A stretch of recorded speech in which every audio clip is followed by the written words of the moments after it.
Are you still letting Rocket Money's everything else category swallow up half of your monthly spending? When I first synced my accounts, the default categorization was a mess.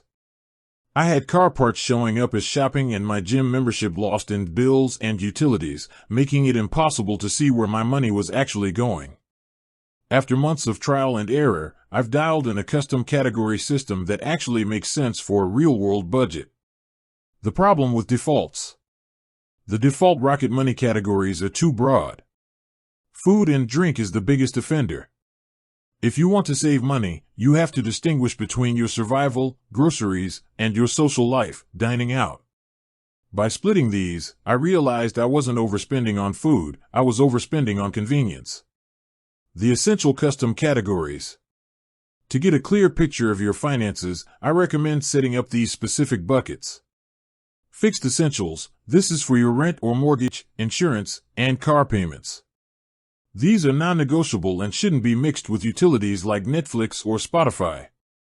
Household upkeep, this covers the stuff you buy at Target or Amazon that isn't food, cleaning supplies, light bulbs, or toiletries. Grouping this under shopping makes it look like a luxury when it's actually a necessity. Fuel and transport, Rocket Money often defaults gas stations to travel. Unless you're on a road trip, that's inaccurate.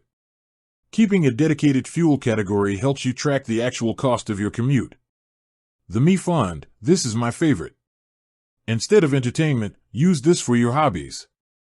Whether it's gaming, craft supplies, or sports, seeing the specific cost of your joy helps you prioritize it without guilt. How to use them effectively. The secret isn't just creating the categories, it's the rules engine.